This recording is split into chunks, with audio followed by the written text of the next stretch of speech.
Hello friends, இது உங்கள் empty பாட்டில். Sun TV சில சீரியல்களை தொடர்ந்து முடிச்சுட்டே வராங்க. நான் பிரைம் டைம்ல பாத்தீங்கன்னா போன வாரம் ஆடுகளம் சீரியல் முடிவடைஞ்சது.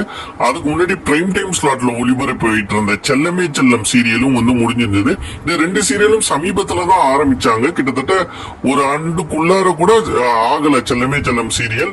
ஆடுகளம் சீரியல் கிட்டத்தட்ட ஒரு ஆண்டு ஓடிச்சுன்னு நினைக்கிறேன். சோ ரெண்டு சீரியலுமே ஒரு குயிக்கான டைம்லயே முடிச்சிட்டாங்க.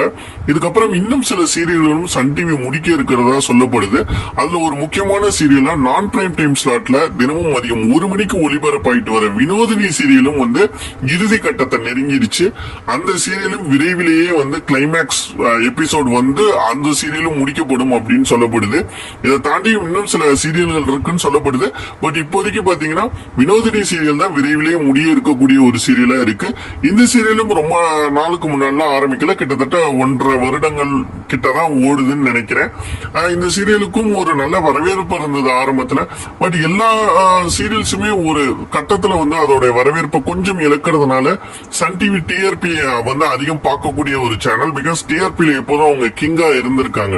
சோ கொஞ்சம் அந்த டிஆர்பி குறைஞ்சாவே அந்த சீரியலை மாத்தி ஒரு புது சீரியல் கொண்டு வரணும் அப்படின்னு சன் டிவி நினைக்கிறாங்க. சோ அதனாலதான் வினோதினி சீரியலும் விரைவிலேயே முடிக்கப்பட்டு அதுக்கு பதிலாக ஒரு புது சீரியல் வரும் அப்படின்னு சொல்லப்படுது.